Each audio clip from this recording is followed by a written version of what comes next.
দেখো কত লঙ্কা দেখেছো, আর সবগুলো পেকে গেছে। হ্যালো বন্ধুরা, শর্মিস লাইফস্টাইলে তোমাদের স্বাগত জানাই। তোমরা তো জানোই আমাদের বাড়িতে অনেকগুলো লঙ্কা গাছ আছে। দেখো গাছটা হেলে গেছে, এই গাছটা সোজা করে যাবে না। গাছটা কিভাবে হেলে পড়েছে সেটা ঠিক করে দিলাম। লঙ্কাগুলো অনেক পেকে গেছে। শুধু পাকা লঙ্কাগুলো তুলেছি।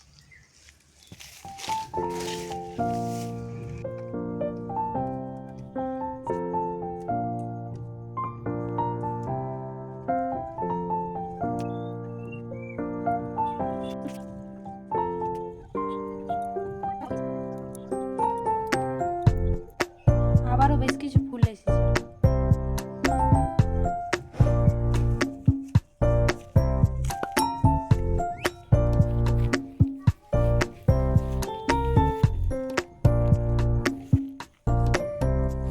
দেখো কত লঙ্কা দেখেছো, আর সবগুলো পেকে গেছে। শুধু লাল লঙ্কাগুলো তোলার একটা কারণ আছে, সেটা হলো তরকারি রান্না করার সময় যদি এই লাল লঙ্কা দিই তাহলে খুব সুন্দর কালার হয়। দেখো বন্ধুরা, আজকে কতগুলো লঙ্কা পেলাম।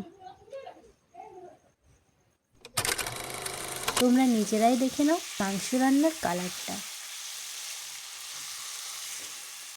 এটাতে আমি কোনো কাশ্মীরি লঙ্কা গুঁড়ো দিইনি, তাও কালারটা দেখো কত লাল।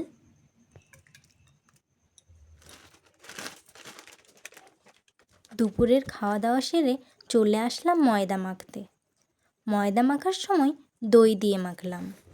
যারা আমার ভিডিও দেখছো নিশ্চয়ই বুঝতে পেরেছো আমি কি বানাবো। এবারে এটা কিছুক্ষণ রেখে দেব। সসটা আমি বানিয়ে নিলাম। হ্যাঁ, তোমরা ঠিকই ধরেছ, আমি বানাবো পিৎজা। যদিও দোকানের মতো স্বাদ হয়তো হবে না, দোকানে কিনে খেতে গেলে অনেক দাম পড়ে যাবে। তাছাড়াও আমাদের গ্রামে তো পিৎজা পাওয়া যায় না। আমি আমার মতো করে বানালাম। কেমন হয়েছে বন্ধুরা?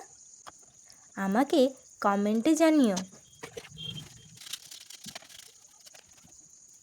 এখানেই আমি আমার ভিডিওটা শেষ করলাম। Good night, bye bye.